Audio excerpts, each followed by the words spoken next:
DZRH, member, kapisanan ng mga broadcaster ng Pilipinas.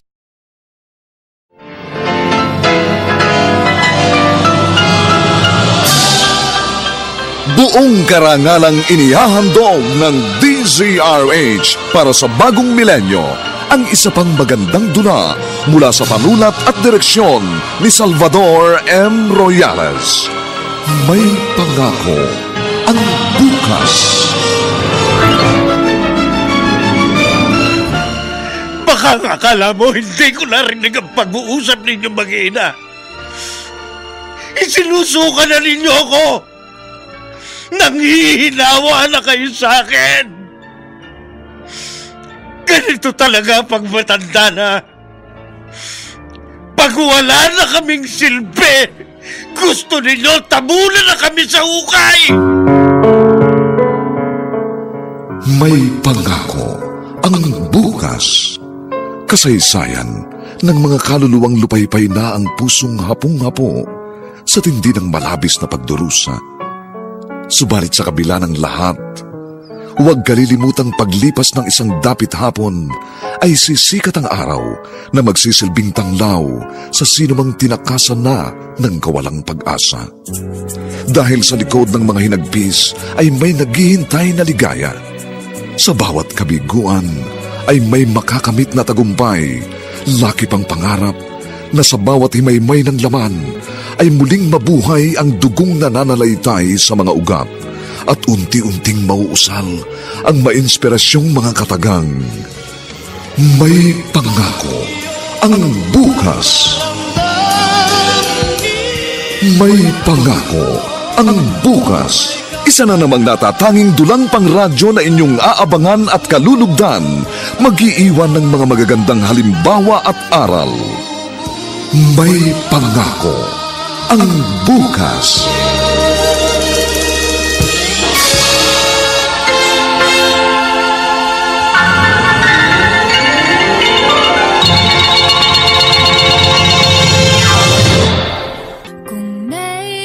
Ano ba namang klaseng kanta yan? Ang pangit!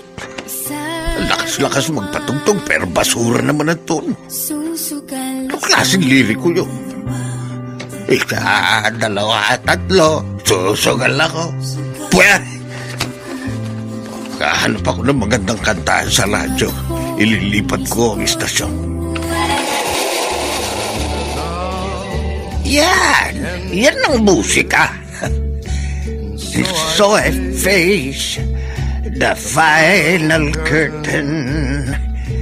My friend... Ano ba naman? Bakit inilipat niyo istasyon ng radyo? Nasa FM kanina, inilagay niyo sa AM? Hoy! Baduy-baduy! Hoy, Nicole! Tumigil ka, ha? Kayong mga kabataan ng badoy. Kung pumili kayo ng musika wala sa tamang tono, masakit sa tenga. Sintonado! Lalo naman yung kantang gusto niyo. Kantang pampatay. Anong pampatay? Oy! Klasiko yan! Walang kamatayan! May mensahen liriko. Nagkikwento ang kompositor kung paano niya piniling mabuhay sa paraang alam niya. Hindi katulad ng pinatutugtog niyo. Isa, dalawa, tatlo, susugal ako. Anong klaseng liriko yun? Ay nako, yun ho ang uso ngayon. Pag maganda, gayahin nyo. Pero pag pangit, dapat ibasura. Ibalik niyo sa favorite station ko ang radyo. Huwag mong pakikialaman ang radyong yan. Pag ginalaw mo ang pihitan yan, ibabalibag ko yan sa bintana.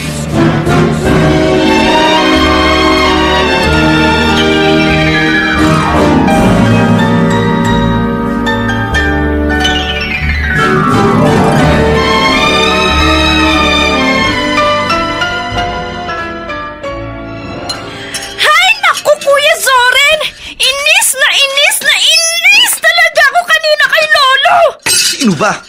Nung linggo nga, dito mga barkada ko. Nag-aaral kami ng pagtutugtog ng gitara. Bigla ba naman kaming sinigawan? Maingay daw kami. Kung bakit kasi sa atin pa siya nakapisan. Hoy, Nicole. Soren. Narinig ko ang pag-uusap ninyo. Huwag ganyan, ha? Kasi naman, Mama, Nakakainis talaga ang ugali ni Lolo. Intindihin na lamang ninyo. Mahirap intindihin ng isang matandang nagmamaldito, Mama. Mabuti kung maliit na bata siya. 5 or 6 years old. Madali naming maintindihan yun. Pero si Lolo... Nag-uulyanin na ang lolo nyo, Soren. 74 na siya. Ang dami dyan na mas matanda pa kay Lolo. Mababait naman. Hindi tulad ng tatay nyo. Sobrang sungit. Ano ka ba, Nicole? Ang bibig mo, ha? Baka biglang dumating ang lolo ninyo, marinig yan sinasabi mo. Mabuti nga marinig niya eh. Soren! Para malaman niyang naiinis kami sa kanya. Para lumipat na lang siya kay na Tita Patricia. Doon na lang siya tumira. Doon naman siya maghasik ng kanyang kasungitan.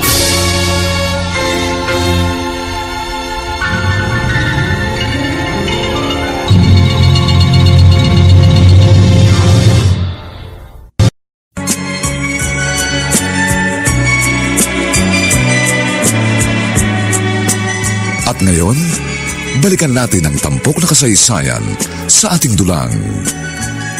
May pangako ang bukas.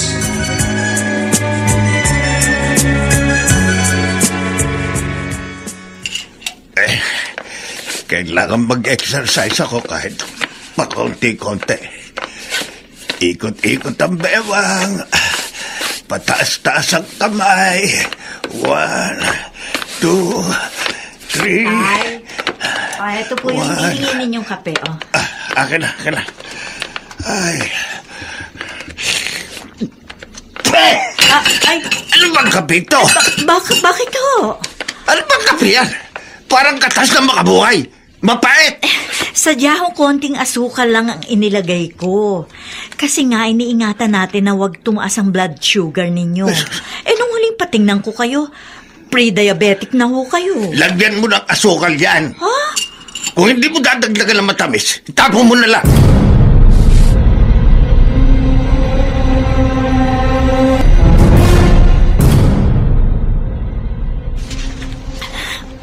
Ate, pwede ba dito na muna sa inyong itay? Eto na naman ba tayo, Mildred? Pinag-usapan na natin to dati, hindi ba? Ikaw na bahala mag-aalaga sa tatay natin. Kasi kayo naman na magmamana ng matag na bahay. Kung gusto mo, sa'yo na lang ang dating bahay. Hahanap kami ng ibang matitirhan. Bakit ba? Kasi nga ang hirap ng pakisamahan ng itay. Madalas mainit ang ulo. Laging nakaangil. Konting kibot, galit. Tao ka, oo. Pagpasensyahan mo ng tatay. Kung ako lang, kaya kong unawain si itay, Ate Patricia. Kaya kong pagpasensyahan. Pero ang mga anak ko, naiinis na sa ugali ng lolo nila. Madalas nga kasi, wala na siya sa katwiran. Mga anak mo, sabihin mo sa kanila, konting pasensya lang. Kasi nga si itay parating nanininghal. Kaya tuloy nawawalan ng amor sa kanya mga apo niya. Kaya nga naisip ko, dito muna siya sa inyo Ay, ang problema nga nag-uopisina ako sinong titingin kay itay habang nasa trabaho kami mag-asawa? Ang mga anak namin pare-parehong nag-aaral. Sa iyo lang siya talaga pwede. Kasi full-time housewife ka. Nasa bahay ka lang. Wala naman sanang problema, ate. Kundi lang bugnutin ng itay. Ganito na lang, habaan mo na lang ang pasensya mo. Tatay natin yan. At sa ating dalawa, ikaw lang talaga ang nasa posisyon para makasama ng ating ama.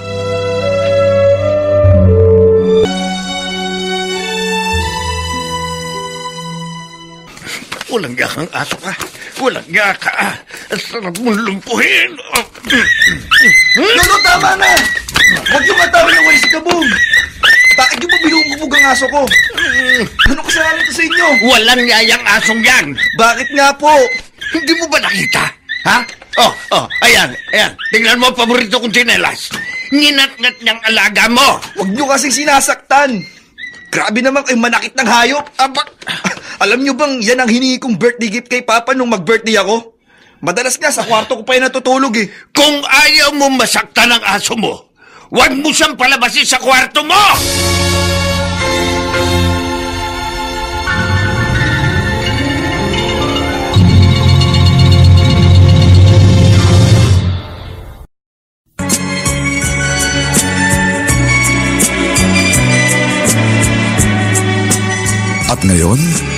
balikan natin ang tampok na kasaysayan sa ating dulang. May pangako ang bukas.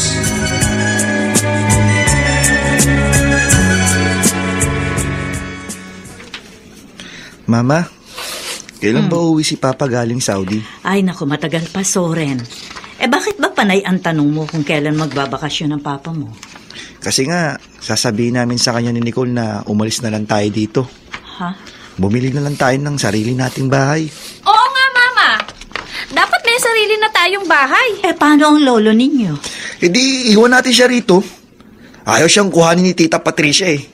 Ang daya naman kasi nila. Bakit tayo ang natukahang mag-alaga kay Lolo? Tayo kasi ang kapisan. Katuwiran ng Tita Patricia ninyo, tayo raw naman ang nagmana ng bahay, kaya dapat tayo ang mag-alaga sa lolo ninyo. Ay naku, Mama. Ang pangit na nga ng bahay na to. Alam niyo ba, sa street na to, isa tong bahay natin sa pinakaluma. Kaya umalis na lang tayo rito. Hindi pwede ang iniisip ninyong yan. Kahit ganyan ang lolo ninyo, hindi ko siya pwedeng pabayaan. Pati nga kayo, madalas singalan ni Lolo, di ba? Pinagpapasensyahan ko na lang. At yun din ang pakiusap sa inyong magkapatid. Pagpasensyahan na rin ninyo lolo ninyo dahil tatay ko yan. Kung wala siya, wala rin kayong ina.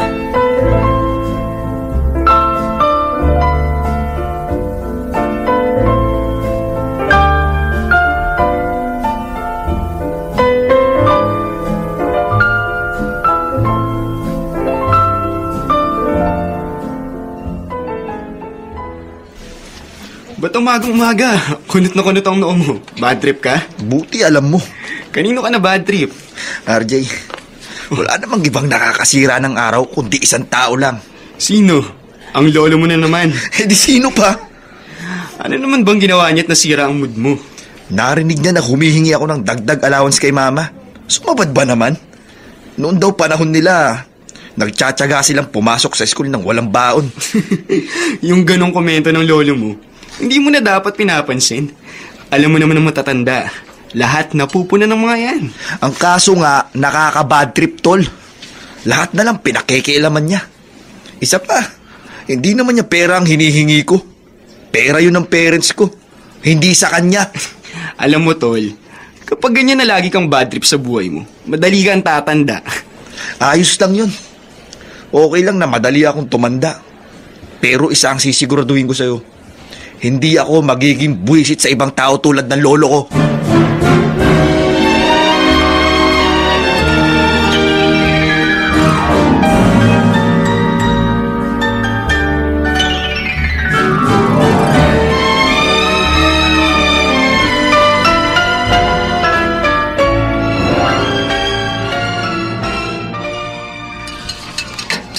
Nicole, hindi ka ba busy, anak?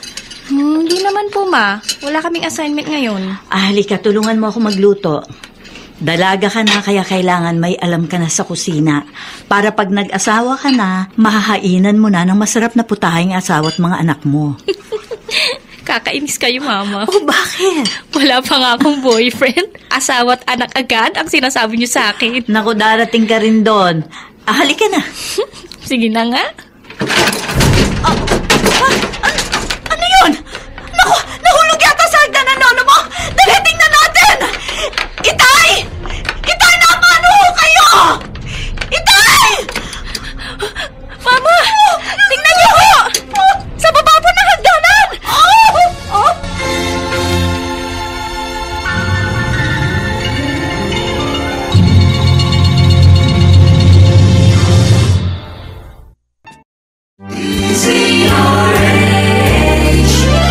DZRH, member, kapisanan ng mga broadcaster ng Pilipinas.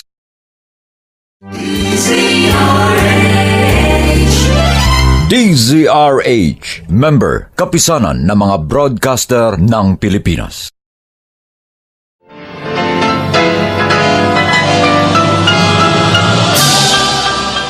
Buong karangalang inihahandog ng DZRH para sa bagong milenyo ang isa pang magandang dula mula sa panulat at direksyon ni Salvador M. Royales. May pangako ang bukas.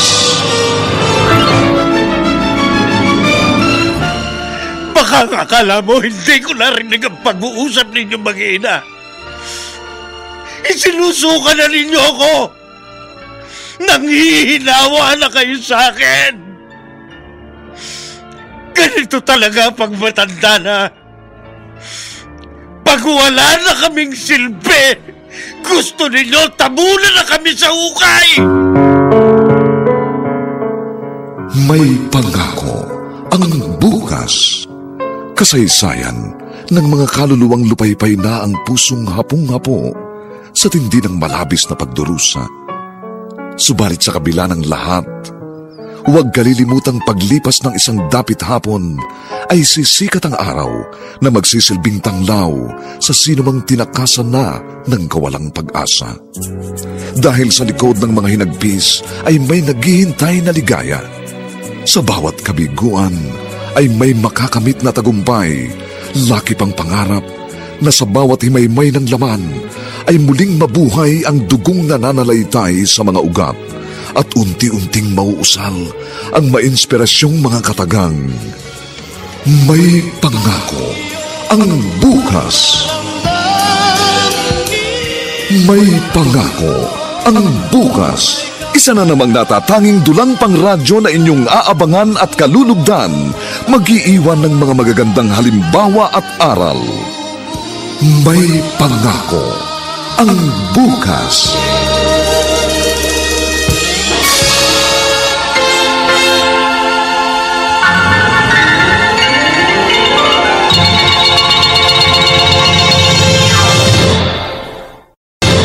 Anong nangyari, Itay? Kinuha ko ang gitara sa kwarto ni Zoren. Naisipan ko kasi kakanta ko ng mga kundiman. Tutugtugan ko sarili ko, kaso nadupilas ako't nabitiwan ko ang gitara. Naku, Mama. Magagalit si Kuya Zoren.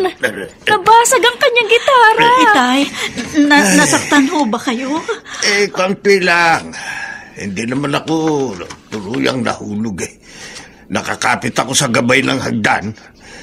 Pero yan nga, nabitiwan ko ang gitara ng anak mo. Ako na lang ho ang bahalang magpaliwanag kay Soren.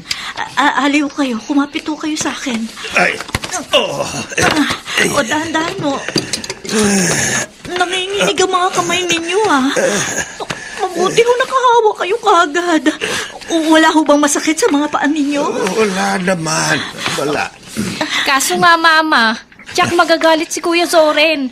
Ang mahal kaya ng bili niya sa gitarang yan. Nicole, narinig mo naman ang sinabi ko, di ba? Ako na ang bahala magpaliwanag sa kuya mo. Mabuti nga, gitara lang ang nahulog mula sa itaas ng hagdanan. Paano kung lolo mo napahamak? Yun ba ang gusto mo?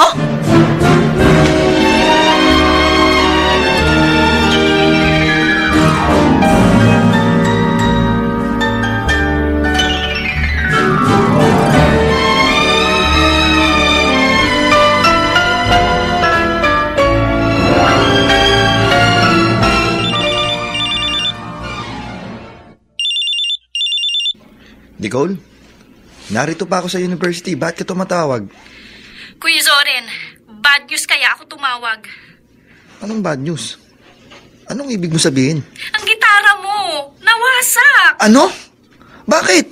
Anong nangyari? Pinakialaman ni Lolo. Tapos nabitawan niya habang bumababa sa hagdanan. Ayun, wasak na wasak. Buwisit talaga ang matandang yan. Bakit hindi pa siyang nahulog sa halip na yung gitara ko? Yun nga rin ang iniisip ko, Kuya. Bakit hindi pa siyang nahulog? Pero alam mo, parang kampi pa sa kanya si Mama. Uuwi agad ako. Makikita sa akin ng matandang yan.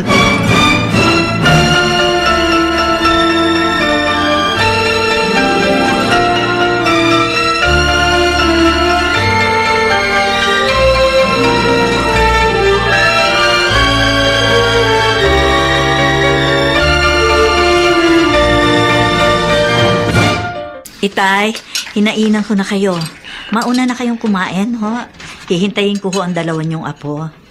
Galit ka rin ba sa akin kaya hindi mo ako sasabayan kumain? Dahil nabasag ko ang gitara ng anak mo. Hindi ho. Narinig niyo naman, hindi ba? Sabi ko kay Nicole, ako na lang ang bahala magpaliwanag kay Soren. Sabihin mo, galit ka rin sa akin. Tay! Sige, magkampihan kayo mag-iina. Ano naman kayo? Kayo pa ngayon na nagagalit. Kasi permission na ang tingin nyo sa akin ngayon eh. Dahil matanda na ako, wala na ako silbi sa inyo. Ayoko na kumain. Itay! Saan ho kayo pupunta? Itay! Wala kang pakialam. Diyos ko naman. Ano ba naman ito, tatay ko? Naiipit tuloy ako sa pagitan ng sarili kong ama at ng aking mga anak.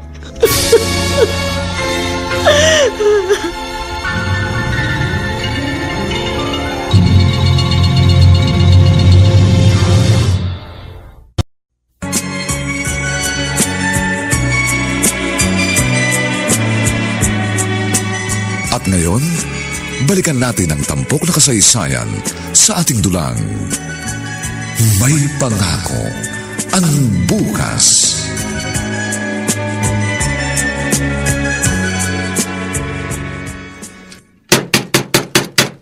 Lolo!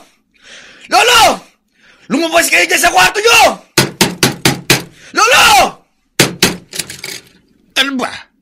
Ba't gusto mong gibayin ang pinto ng kwarto ko? Ako ang dapat magtanong sa inyo, Lolo. Bakit nyo binasag ang gitara ko? Hindi ko binasag. Nabasag. Kasi nga, pinakikialaman nyo ang gamit ko.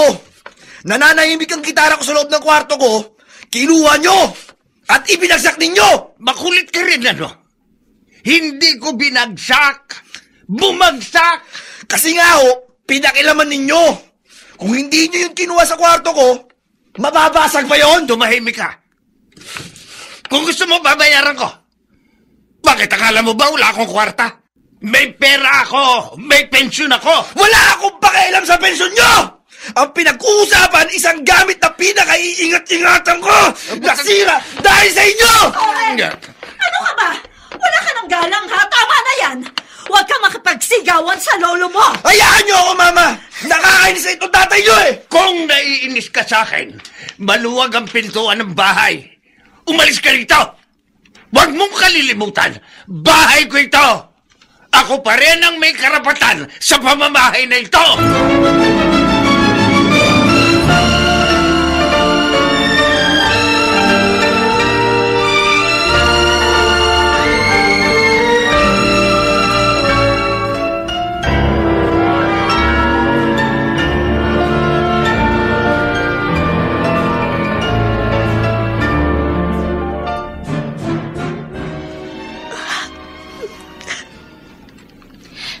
Mama, kayo na mismong nakarinig. Pinapalayas na tayo ni Lolo dito sa bahay niya. Kaya may katuwiran na tayo maghanap ng ibang matitirhan. Mangupahan muna tayo ng apartment. Tapos pagdating ni Papa galing Saudi, saka tayo bumili ng sarili nating bahay. Naiisip ko rin yan, Nicole. Pero siyempre, umiiral pa rin ang pagiging anak ko. Pabihira kayo, Mama. Pinapalis na nga tayo, di ba? Narinig nyo naman yung sinabi niya kanina. Pinagdidiinan ni Lolo na sa kanya ang bahay na ito. Narinig ko nga yun, anak. Kaya nga, sige na po, Mama. Umalis na tayo rito. Ang sungit-sungit naman niya eh. Bahala na siya sa buhay niya.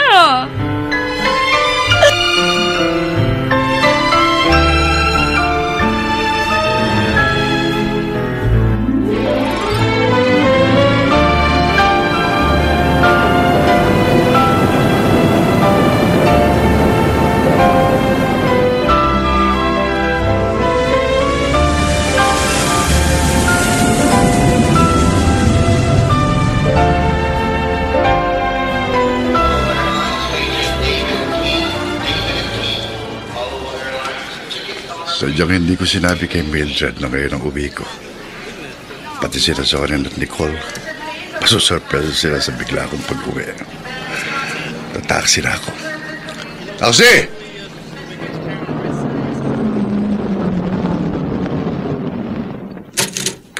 Boss, saan ho tayo?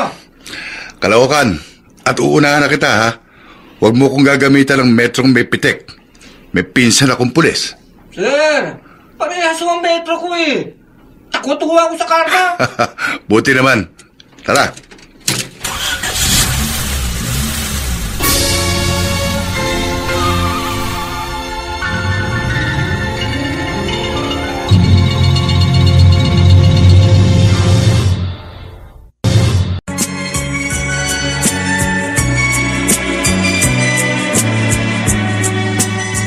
Ngayon, balikan natin ang tampok na kasaysayan sa ating dulang.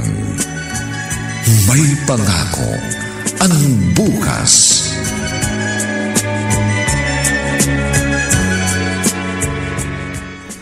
Kakainis ka naman, Reden. Nung isang araw magkausap tayo sa telepono, hindi mo man lang sinabi sa akin na ngayon na pala ang uwi mo. Kasi nga, gusto ko kayong surpresahin. Ang mga anak natin. Nasa school pa sila. Pero parating na yon, hapon na eh. Ang itay? Ay nako, problema ko ang itay.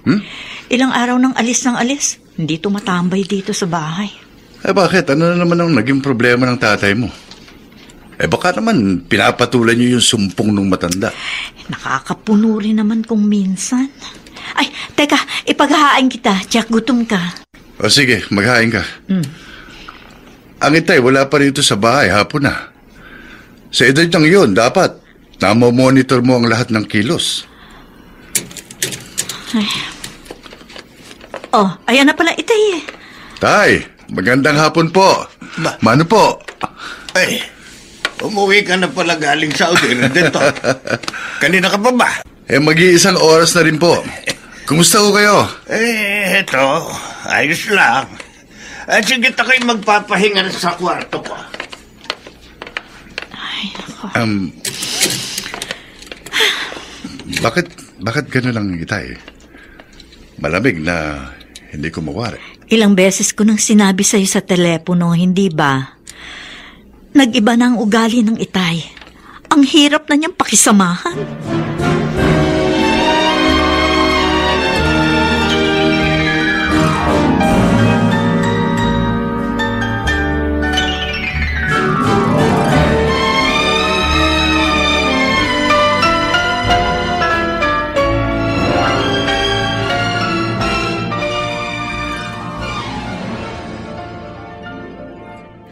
Ngayon dumating na ang manugang ko.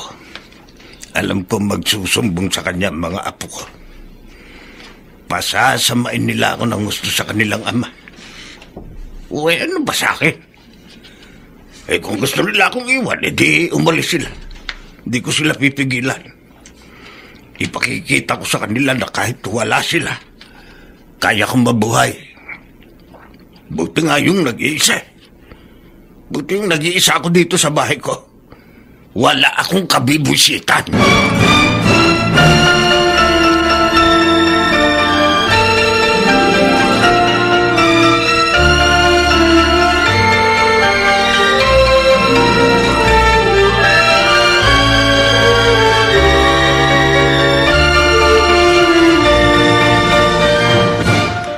Pa, inip na po talaga kami sa pag-uwi niyo.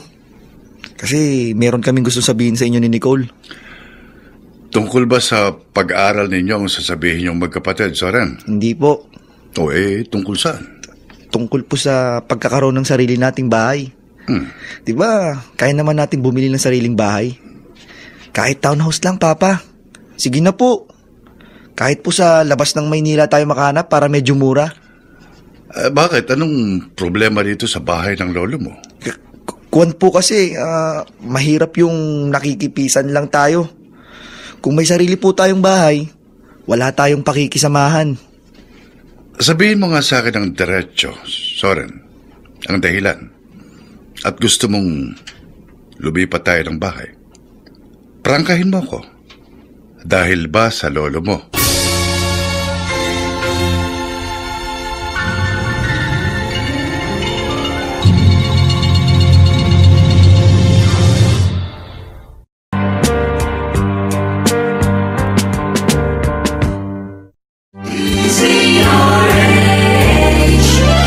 DZRH, member, kapisanan ng mga broadcaster ng Pilipinas.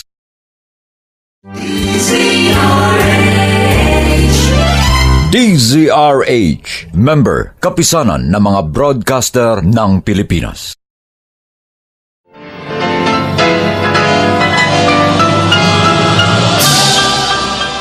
Buong karangalang inihahandog ng DZRH para sa bagong milenyo. Ang isa pang magandang dula mula sa panulat at direksyon ni Salvador M. Royales. May pangako ang bukas. Baka akala mo hindi ko narinig ang pag-uusap ninyo mag-ina. Isinusuka na ninyo ako. Nanghihinawa na kayo sa akin. Ganito talaga pag matanda na. Pag wala na kaming silbi, gusto ninyo tabunan na kami sa hukay. May pangako ang bukas. Kasaysayan ng mga kaluluwang lupaypay na ang pusong hapong-hapo sa tindi ng malabis na pagdurusa. Subalit sa kabila ng lahat, huwag kalilimutang paglipas ng isang dapit hapon ay sisikat ang araw na magsisilbing tanglaw sa sinumang tinakasan na ng kawalang pag-asa. Dahil sa likod ng mga hinagpis ay may naghihintay na ligaya. Sa bawat kabiguan ay may makakamit na tagumpay, laki pang pangarap na sa bawat himaymay ng laman ay muling mabuhay ang dugong nananalaytay sa mga ugat at unti-unting mauusal ang mainspirasyong mga katagang. May pangako ang bukas. May pangako ang bukas. Isa na namang natatanging dulang pangradyo na inyong aabangan at kalulugdan, mag-iiwan ng mga magagandang halimbawa at aral. May pangako ang bukas.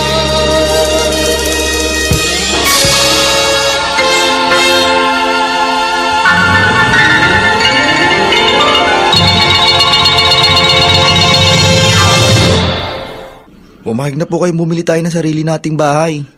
Investment din naman po yun, di ba? Can afford naman tayong bumili. Ano po, Papa? Oy, God bless, anak. God bless.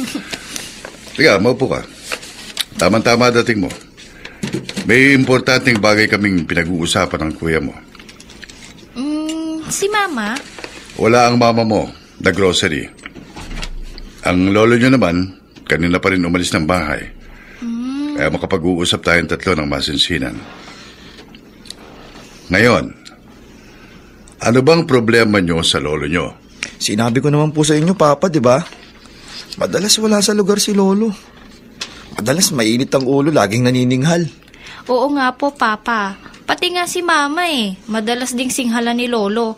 Kaya madalas nakikita namin ni Kuya si Mama, tahimik na lang siyang napapaiyak. Kaya pumayag na po kayo, Papa. Bumili na tayo ng sarili nating bahay. Umalis na tayo rito. Oo. Totoo ang sinabi nyo. Sa savings namin ng mama nyo, kaya na nating bumili o magpagawa ng sarili nating bahay. Pero yung paglipat, yung pag-alis natin dito, hindi basta-basta yun. Ano pong ibig niyo sabihin? Meron muna akong itatanong sa inyong magkapatid. At depende sa magiging sagot ninyo kung pagbibigyan ko ba ang inyong kahilingan. Ano pong itatanong ninyo? Halimbawang, ulyanin na rin ako. Ganyan din ba ang ituturo ninyong pagtrato sa akin? Sa inyong magiging mga anak?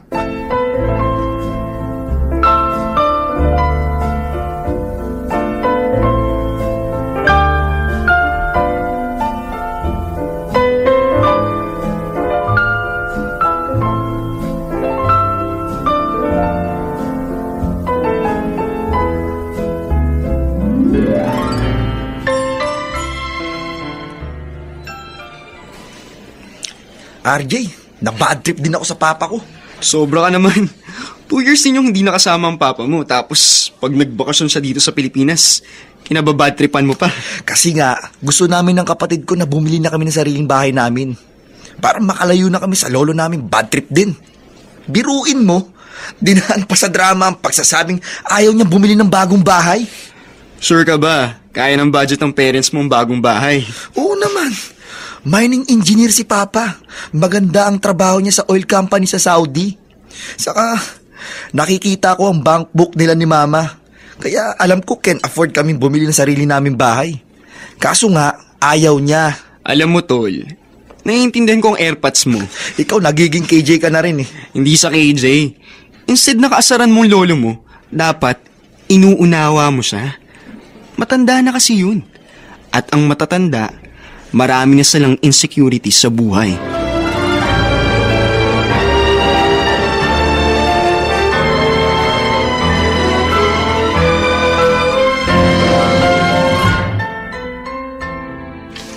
Tay, kung bata-bata pa lang kayo, yayain ko sana kayong uminom tayo kahit tig-2 boteng beer. Oo nga, Reden. Sabi ng doktor ko, wag na raw akong iinom ng serbesa. Maaari daw maging aktibo ang arthritis ko. Kung sa bagay, kahit ako, bihira rin uminom eh. Pag nasa Saudi ako, green tea ang ginagawa kong pampantok sa gabi. Oh, tay. Bakit bigla kayong natahimik? Bigla kayong tumingin sa malayo? Pakiramdam ko parang meron kang problema. Wala. Wala akong problema. Nalulungkot lang ako, Reden. Bakit po? Mahirap pala pagbalo ka na. Pag nag-iisa na sa buhay. Hindi naman po kayo nag-iisa, tay. Narito po kami. Ang asawa ko at 2 niyong apo. Kasama niyo kami.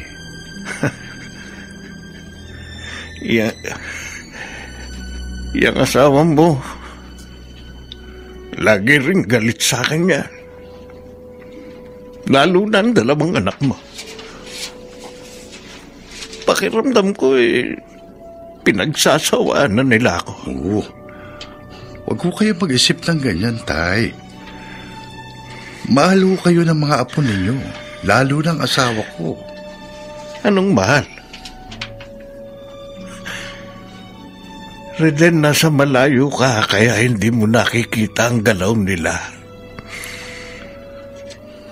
Pakiramdam ko, gusto na nila akong mawala. Para wala na silang iniintinding matanda.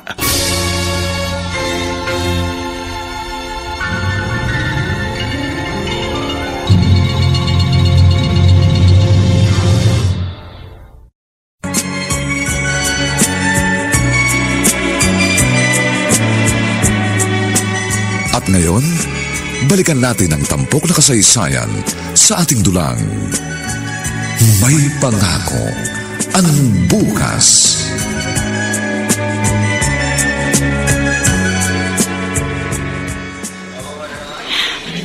Sa loob ng maraming taon ng ating pagiging mag-asawa, yung ganito ang pinakamalungkot na araw para sa akin.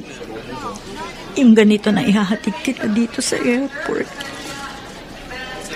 Ilang taon na lang, Mildred.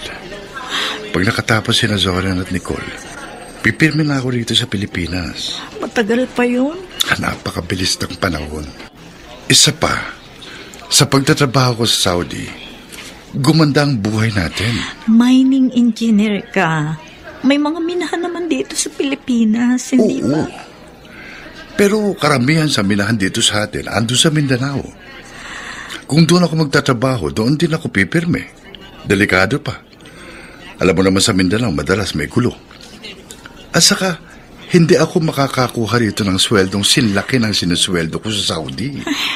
Bahala ka na nga. O, tawagan mo agad ako pagdating mo sa Jeddah. Oo.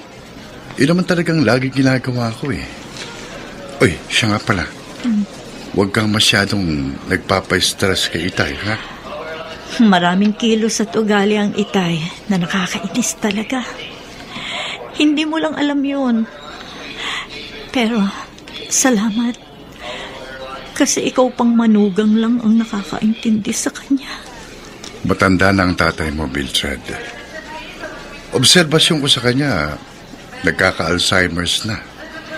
Kung minsan mabait, pero madalas aburdo at mainit ang ulo. Sinabi mo pa, kaya naman madalas nayayamot ang mga anak natin sa kanya. Lagi mong pagsasabihan yung 2 yun, ha? Hindi dapat kinayayamutan ang kakulitan ng matandang nag-uuyanin. Ang dapat, lalo pang pinapakitaan ng malasakit para maramdaman nilang meron pa rin silang halaga.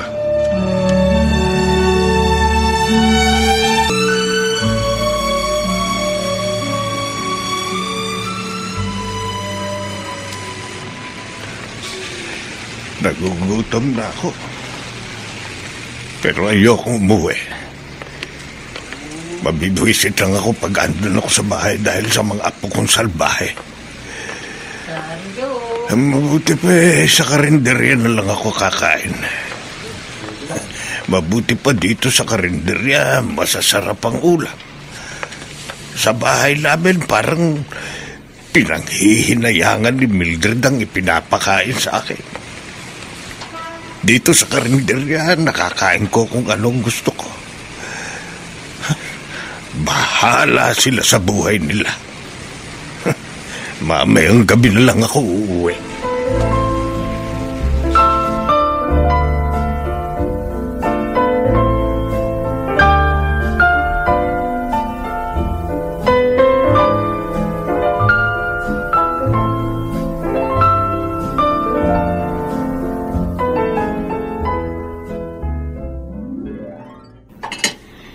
Nicole, naghain na ako. Kakain na tayo.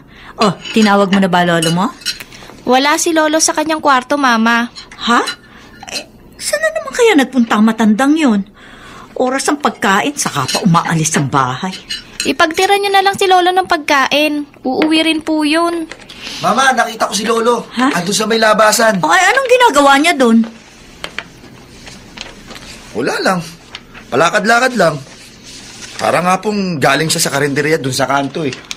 Baka kumain na sa karinderya si Lolo, Mama. Kaya hayaan niyo na lang siya. Ay, nako, lolo ninyo, oo. Tatay ko yan, pero ang hirap talagang alagaan. Hindi ko naman siya pwedeng laging sundan.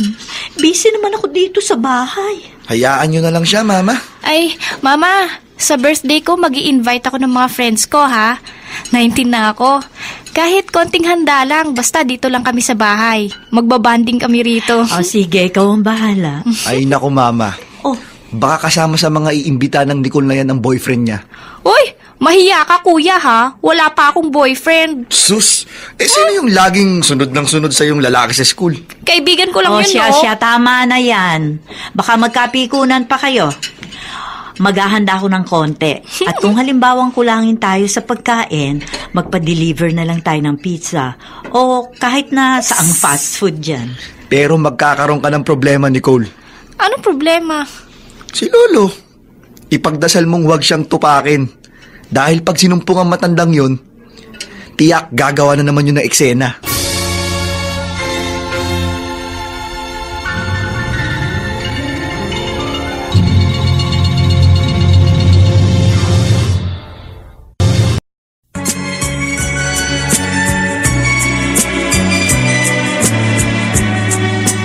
At ngayon, balikan natin ang tampok na kasaysayan sa ating dulang.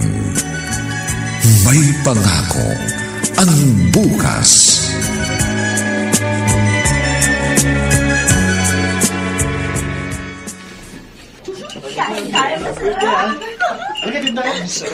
Ay, Kuya Zoren, halika rito. Ipapakilala kita sa mga kaibigan ko. Hi, Kuya! Hello! Hello, enjoy lang kayo ah.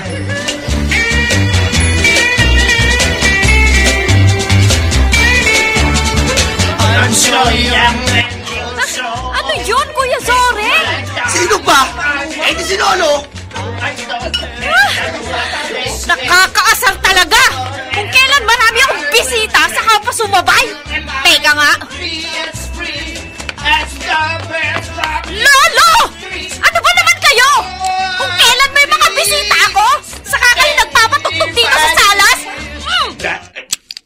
Bakit mo pinataya? Bakit? Kayo lang ba may karapatang magsaya? Ako gusto ko rin magsaya! Ang sabihin nyo, gusto nyong manggulo. Ano? Kayo ang magulo eh! Hindi ako! Ang ingay nyo, dilig na dilig sa kwarto ko. Hindi ako makapagpahinga na maayos. Ayun, ang ibig sabihin, nananadya kayo. Nagkakasiya kami sa labas, tapos sinabayan nyo ng kantang sintanda nyo? Ay, huwag mong insultuhin ang katandaan ko. Pero kasi ka-insulto ang ginagawa ninyo. Magtiis ka! O kaya umalis kayo dito sa pamamahay ko! Matagal na namin gustong umalis. Kaya lang, naawa pa rin kami sa inyo. Pero pag ganyan ang inyong ugali, dapat talaga sa katulad ninyo, naiiwang mag-isa. Dapat nabubulok na kayo sa ilalim ng ungay. Huwag kang mag-alala. Malapit na. At pag nangyari yon, siguro nga magiging masaya na kayo. Dahil ramdam ko, nagsasawa na kayo sa akin.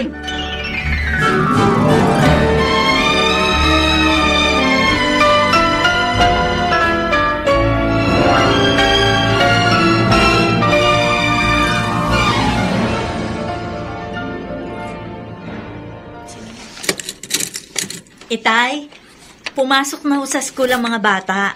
Lumabas na ho kayo sa kusina. Sabay na tayo mag-almusal. Wala akong ganang kumain. Hindi ako nagugutom. Gusto ba ninyo? Dalhan ko kayo ng pagkain dito sa kwarto nyo? Sinabi ko na, di ba? Hindi ako nagugutom.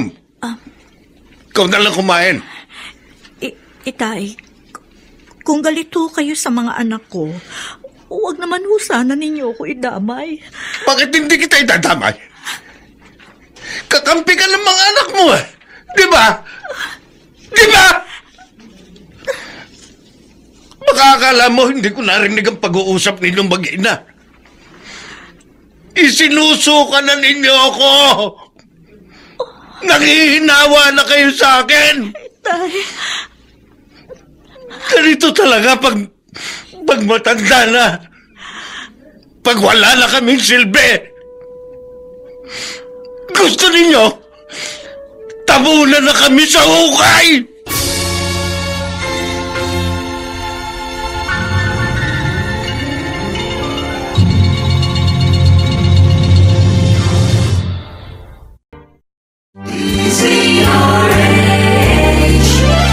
DZRH, member, kapisanan ng mga broadcaster ng Pilipinas.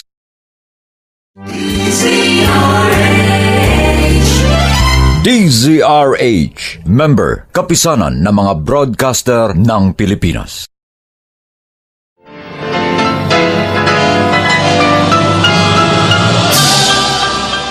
Buong karangalang inihahandog ng DZRH para sa bagong milenyo ang isa pang magandang dula mula sa panulat at direksyon ni Salvador M. Royales. May pangako ang bukas. Baka akala mo hindi ko narinig ang pag-uusap ninyo mag-ina. Isinusuka na ninyo ako. Nanghihinawa na kayo sa akin. Ganito talaga pag matanda na. Pag wala na kaming silbi, gusto ninyo tabunan na kami sa... Sino ba itong kung makakatok parang gigibay ng pinto? Sandali! Ate Patricia, ikaw pala. Ang aga mo ah. Salamat. Ha? Ikaw ang nagbukas ng pinto. Hindi ako magtatagal, Mildred. Meron lang akong gustong sabihin sa'yo. Bakit mukhang galit ka? Ano ba yung sasabihin mo? Bakit pinababayaan mo ang tatay? Ano? Sino nagsabi sa'yo na pinababayaan ko ang tatay? Alagang-alaga ko siya dito, Ate Patricia. Kahit nga nakakainis ang ugali niyan eh. Asikasong-asikaso ko siya rito. Pero nagsumbong sa akin ng isang kasama ko sa opisina. Madalas daw niya makitang kumakain sa karinderya sa may labasan ng Itay. Bakit? Hindi mo ba siya napapakain na maayos dito sa bahay niyo? Magdahan-dahan ka naman sa pagsasalita. Sagana siya sa pagkain dito. Halimbawang hindi namin siya nakakasabay, ipinagtitira ko siya para siguradong meron siyang kakainin pag uwi niya dito sa bahay. Bakit gano'n ang sumbong sa akin? Ewan ko sa taong nagsumbong sa'yo. Kung gusto mo, halika sa kusina. Tingnan mo, ang dami kong niluto. At tingnan mo rin, may sariling adult milk ang tatay. Ano napapabayaan ang sinasabi mo dyan? Pasensya ka na. talaga ako, Mildred. Bakit nakukuha pang kumain ni Itay sa karinderya?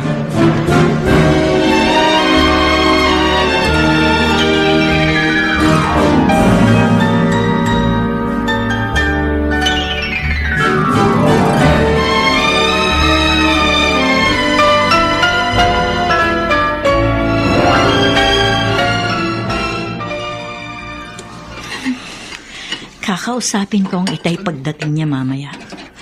Bakit siya kumakain sa karinderya? Lagi namang maraming pagkain dito sa bahay. Ay, ayan na ata siya. Narinig ko bumukas na ang pinto.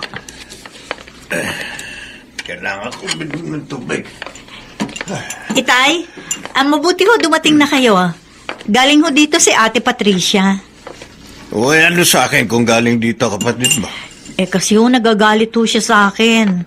Bakit ko raw kayo hinahayaang kumain sa karinderya? Sabi ko naman ho, hindi ko alam na kumakain kayo sa labas bakit nga ho ba nagpupunta pa kayo sa karinderya? Ang dami naman nating pagkain dito. Mabigat ang dugo sa akin ng mga anak mo. Iniisip siguro nila, pabigat ako sa inyo. Itay, wala hong nag-iisip ng ganyan sa inyo sa dalawang anak ko. Huwag mo na silang pagtakpan. Malinaw ang sinabi sa akin ng panganay mo. Dapat daw nabubulok na ako sa ilalim ng hukay. Hindi nyo lang ako maiwan. Pero gusto nyo, mamatay na ako. Hindi ho totoo yan. Ano ba naman kayo, Itay? Sinabi na, hindi ba? Salitang galit lang ho yun. Pinagsabihan ko na nga ho sila Ang nasabi na, hindi na mababawi pa. Isa pa, hindi yung lalabas sa bibig lang anak mo kung hindi totoo sa loob na. Kaya sinabi ko nga sa kanya, huwag siyang mag-alala dahil malapit na akong mamatay. Itay naman. Sa totoo lang, gusto ko na naman talaga mamatay.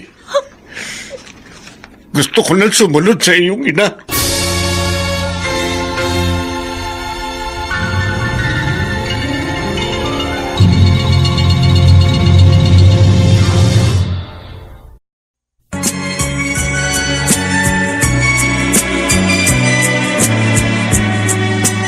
At ngayon, balikan natin ang tampok na kasaysayan sa ating dulang. May pangako ang bukas.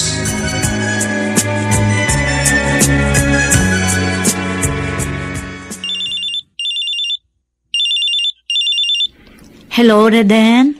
Mildred, kumusta kayo dyan? Ayos naman, walang problema. Ang pag-aaral ng mga anak natin, okay din. Masipag naman sila mag-aaral.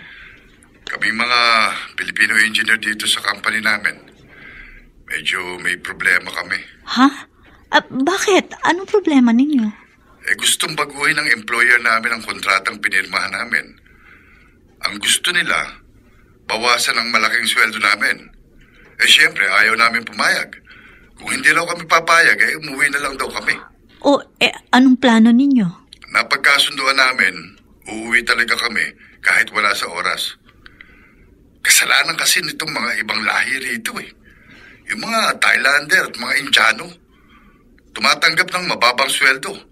Nadadamay kaming mga Pilipino. Sige, umuwi ka na lang. Total naman may konti na tayong ipon. Siya nga pala. Kumusta ang Itay? Ay, nako. Problema pa rin. Mas lumala pa ngayon. Anong ibig mo sabihin? Ang mga anak natin, hindi na kinakausap ng Itay. Ito namang dalawa, nakikipagtikisan sa lolo nila. Naiipit ako sa gitna, Rede. Siya. Huwag ka na umiyak. Hayaan mo. Uuwi na lang ako para may makatuwang ka sa pag-aayos ng problema sa pamilya natin. Mabuti pa nga. Mag-iingat ka. Hihintayin ka namin.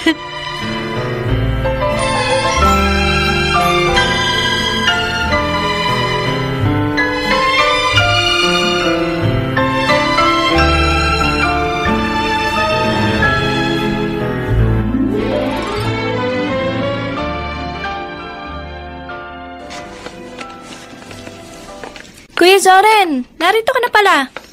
Wala ang isang prof namin kaya maaga akong umuwi. Ikaw, kanina ka pa din ba dito sa bahay? Magkasunod lang tayo. Ay, siya nga pala kuya. Yung high school classmate ko. Yung kapitbahay natin dyan sa tapat. Kilala ko yun. Anong tungkol sa kanya? Magdidibo siya. Humihingi ng pabor. Baka raw naman pwede tayong dalawa na makasali sa kotilyon. Bigla raw umatras yung isang pares eh. Tayo ang gustong ipalit. Hindi na ako nakatanggi. Saan gagawin? Sa basketball court? Huwag kang ang suplado. Nakikiusap yung tao. Sige na kuya. Umuo na ako eh. Bumayag ka na.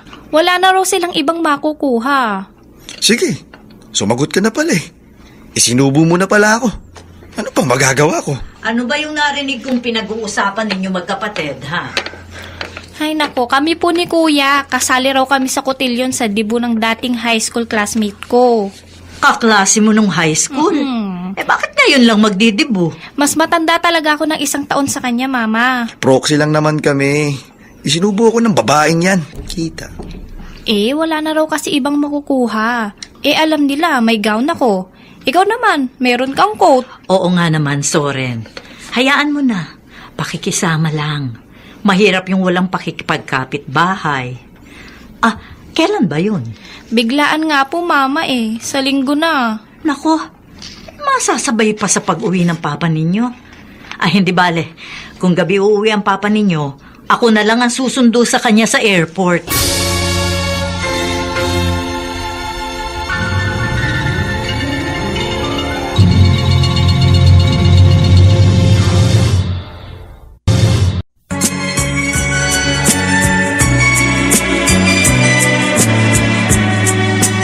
At ngayon, balikan natin ang tampok na kasaysayan sa ating dulang. May pangako ang bukas.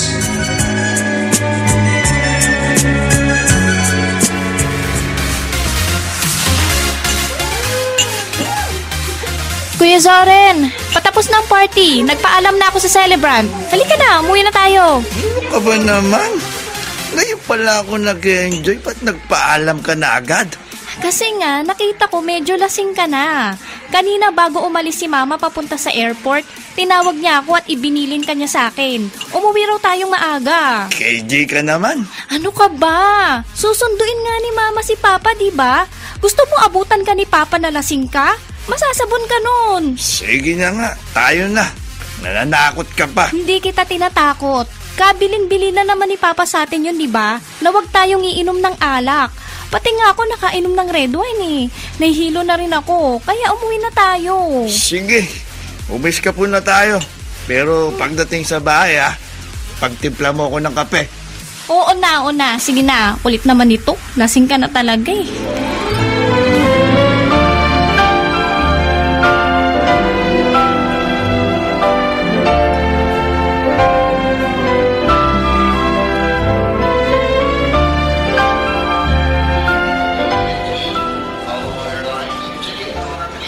Kakainis naman. Sabi nung isang airport personnel, madidelay daw ang flight galing Jeddah. Nagkaroon daw ng technical problem. Aga-aga ko pa naman pumunta dito sa airport para sunduin ang asawa ko. Paano ba to? Mapapanis ako sa paghihintay dito. Anong oras kaya darating ang aeroplano sinakyan ni Reden?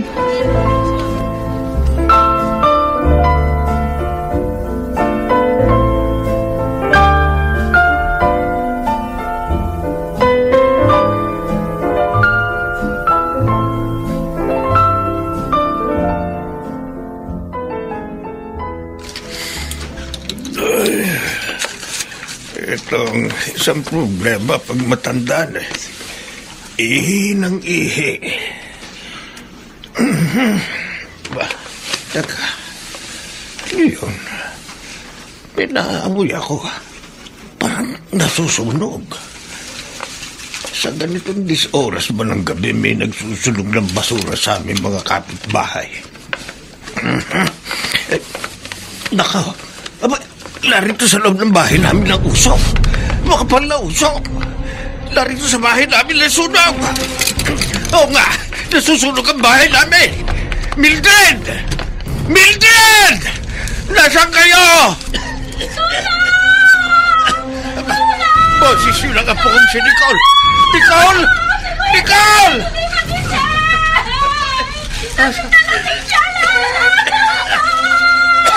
Makapal lang usok dito sa loob ng bahay!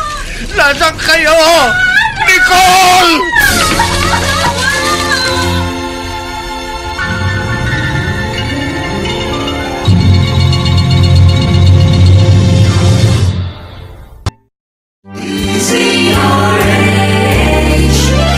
DZRH, member, kapisanan ng mga broadcaster ng Pilipinas.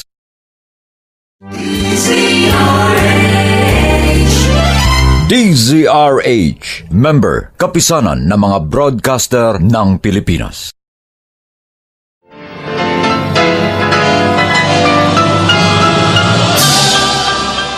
Buong karangalang inihahandog ng DZRH para sa bagong milenyo ang isa pang magandang dula mula sa panulat at direksyon ni Salvador M. Royales.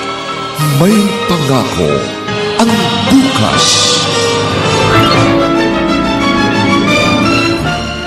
Baka akala mo hindi ko narinig ang pag-uusap ninyo mag-iina.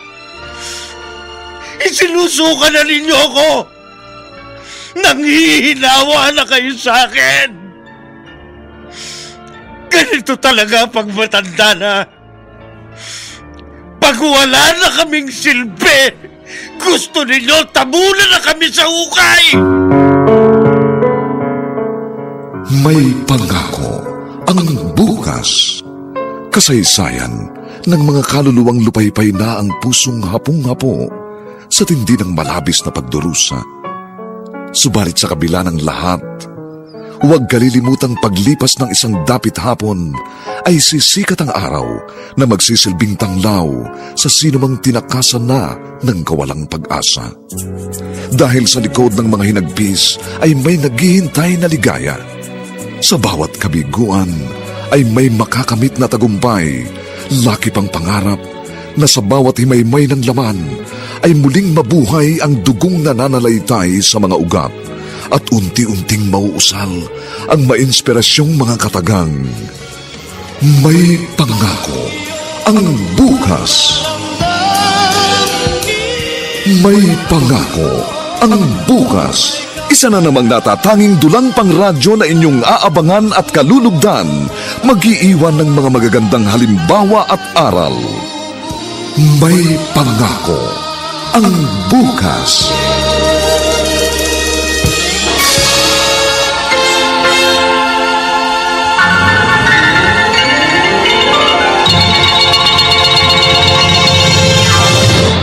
Nicole! Nasaan ka?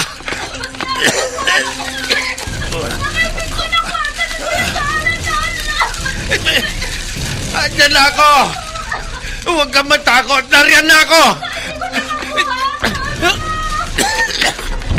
Ito na ako. Nasaan ang kuya mo? Nasaan? Ito po siya. Kahit po anong gawin ko, ayaw magising. Umuungo lang. Halika. Bilisan mo. Ang dami kasing nainom. Oo, pagtulungan natin. Opo. Bago tuluyang mapuno ng usok ang buong bahay. Dali po. Lolo, tulong tayo, Lolo. Bilisan po natin. Kuya, ano ba? Gumising ka. Andito na tayo sa may pinto. Makakalabas na tayo. Kunti na lang. Ito, bubuksan ko ang pinto. Mauna ka. Hilahin mo sa paa. Itutulak ko naman dito sa may ulo. Sige pa. Malapit na tayo makalaman. Nalalayan dito sa ulo mo. Bago bumagsak ang ulo ng kuya mo. Tulungan niyo, Maglolo!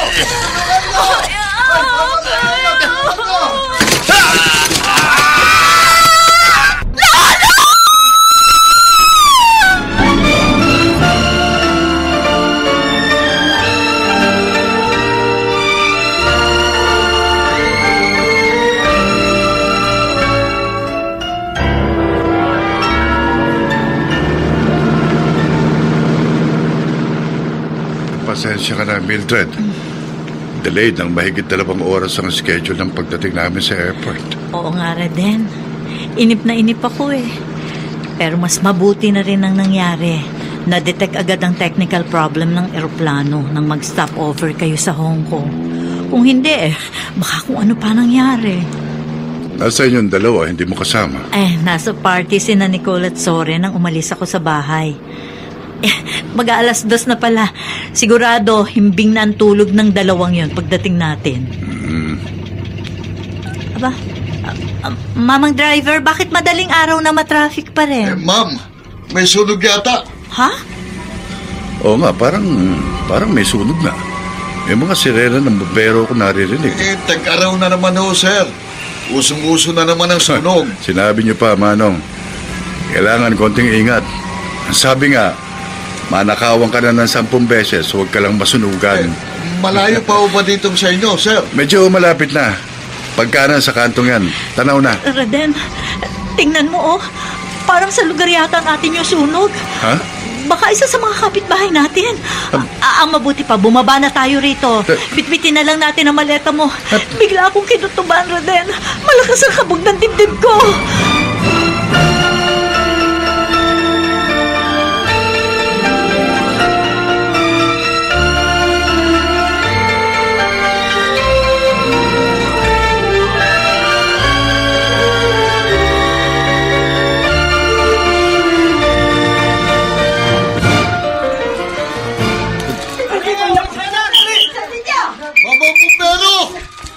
Kabilang bahay bombay nyo na ng tubig bago pa madamay. Lumayo! Ano ang bumbero na nakala rin mo? Layo! Sandali lang po!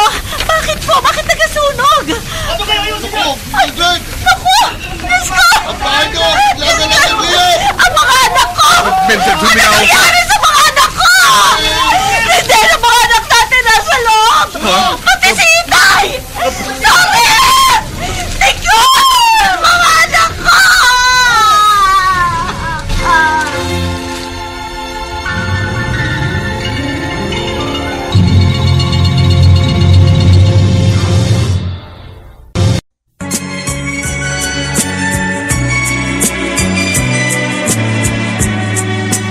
At ngayon, balikan natin ang tampok na kasaysayan sa ating dulang. May pangako ang bukas.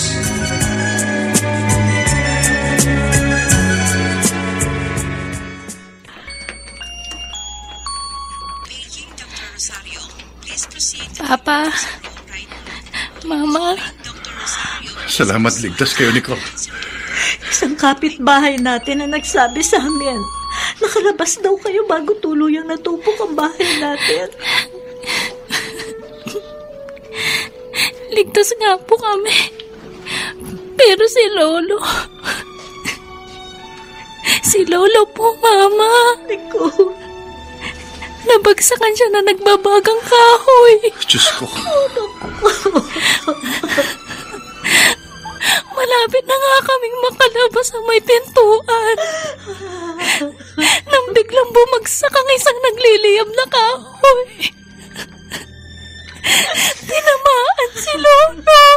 Nasaan ang lolo mo? Ha? Inaasikaso po siya ng mga nurse at doktor. Matindi po ang sunog niya sa likod at mga braso. Diyos ko. Kawawa naman si Lolo, Papa. Anak, totoo bang ang lolo ninyong nagligtas sa inyo ng kuya mo? Opo. Kasi bagsak po si Kuya sa kalasingan. Naparami ang nainom niya sa party. Nasaan ang kuya mo ngayon, Nicole? Nasa emergency room rin po. Marami rin siyang paso sa katawan. Kasi hinila lang namin siya.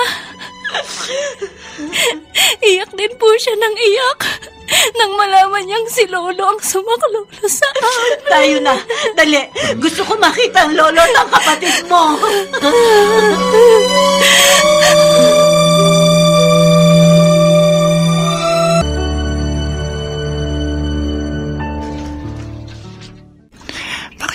ko makontak ang telepono ni na Mildred.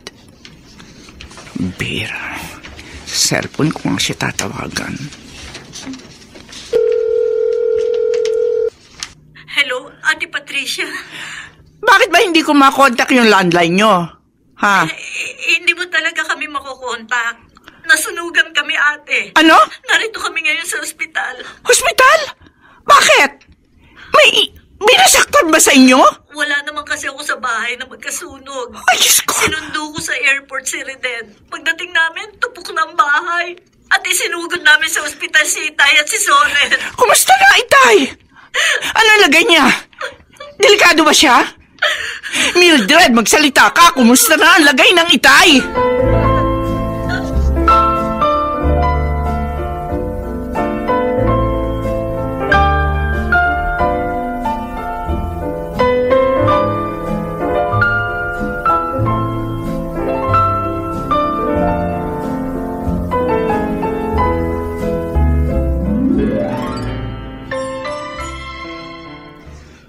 Zoren, ba't hindi mo ko tinext na nasunugan pala kayo?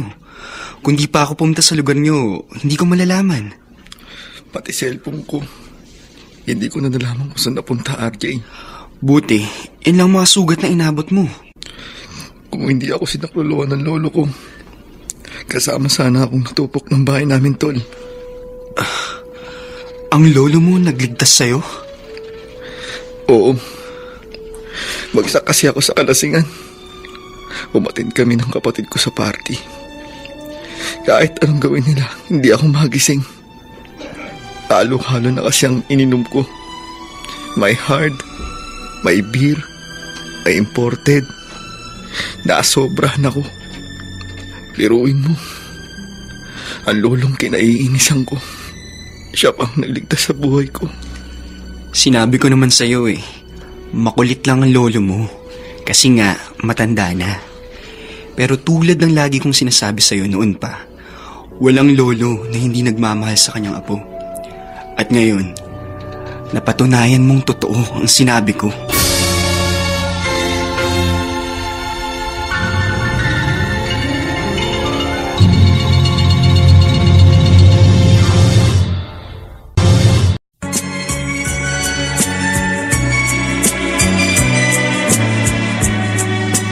At ngayon, balikan natin ang tampok na kasaysayan sa ating dulang. May pangako ang bukas.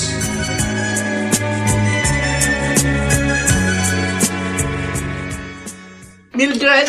Ate, Ano, kumusta, Itay? Gusto ko siya makita. medyo maayos na ang lagay ng Itay, Ate Patricia. Pero nakadapa siyang matulog. Ha? Bakit? 3rd-degree burn ang mga paso niya sa likod.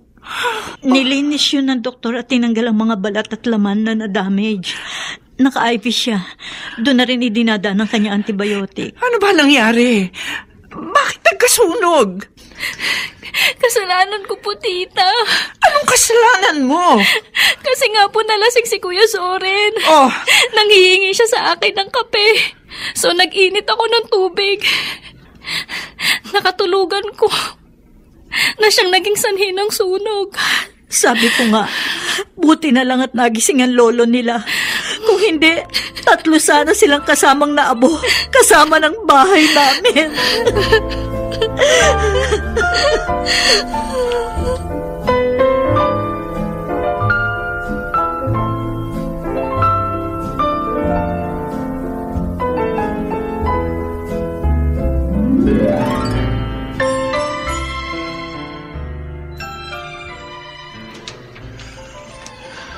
Lolo,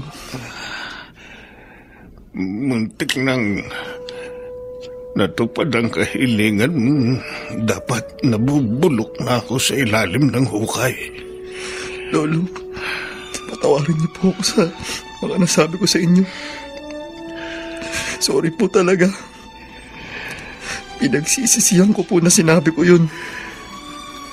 Kayong mga kabataan, wala kayong respeto sa matatanda. Kaya nagagalit ako sa inyo.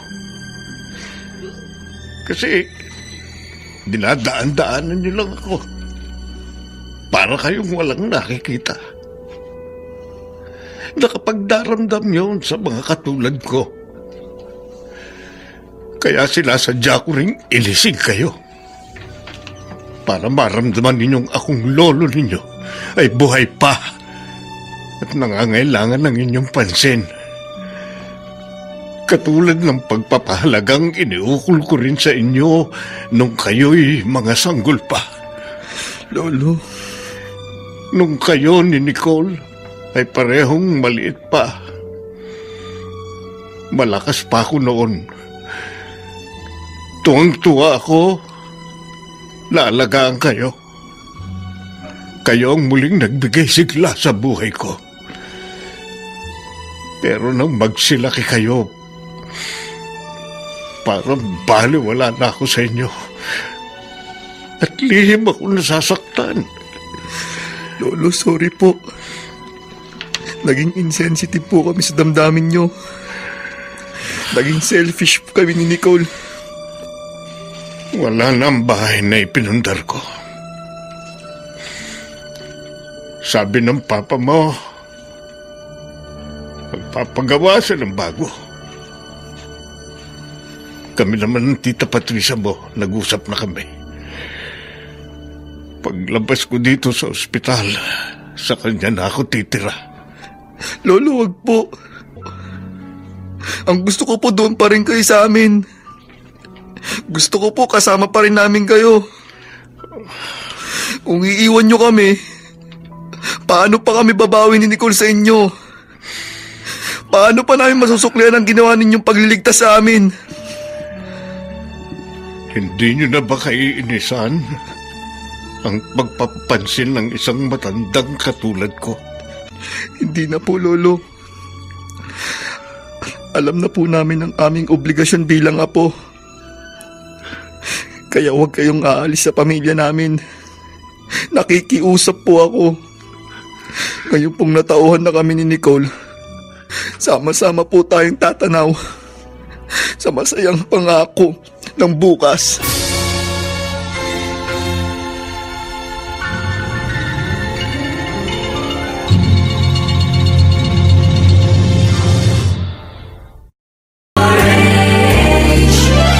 DZRH, member, kapisanan ng mga broadcaster ng Pilipinas.